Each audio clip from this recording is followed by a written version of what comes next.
Hey everyone, Dash Attack here. How are you doing? Today I want to talk about the Ahsoka show one more time.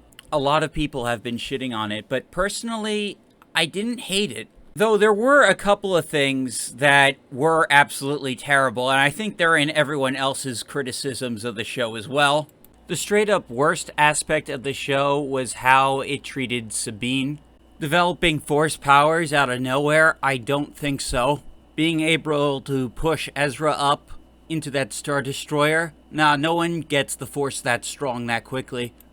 The fact her strained relationship with Ahsoka consumed a good chunk of the plot, absolutely insufferable. And the fact they abused landscape shots to inflate the runtime. The show isn't great, but it's hardly the worst Disney has ever given us. And what it does give us, I take, and it made me happy.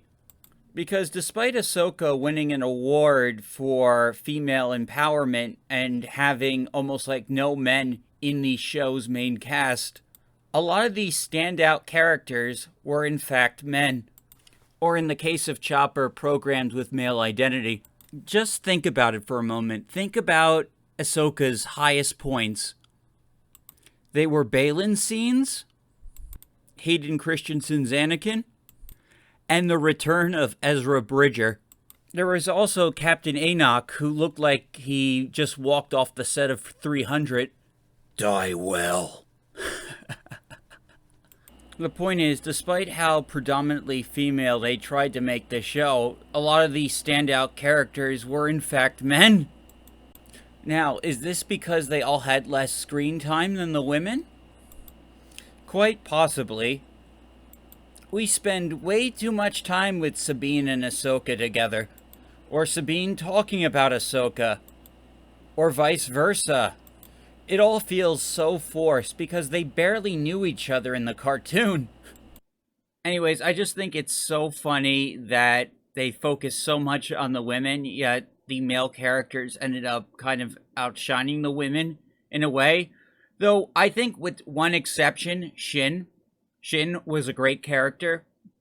I liked her. A lot of other people have said so, too. Shin and Baylan were good characters. But yeah, it's a shame that Ahsoka wasn't as great as it could have been.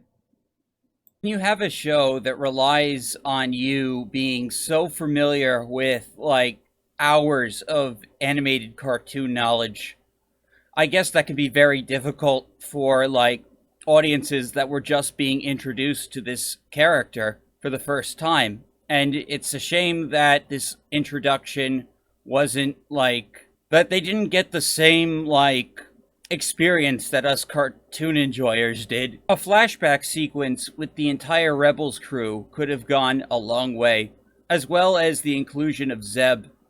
Seriously, the fact Zeb wasn't in this really pissed me off. But that's what he gets for being born with a penis, I guess. Thank you all for watching this video. Please remember to like and subscribe, and I'll see you all next time.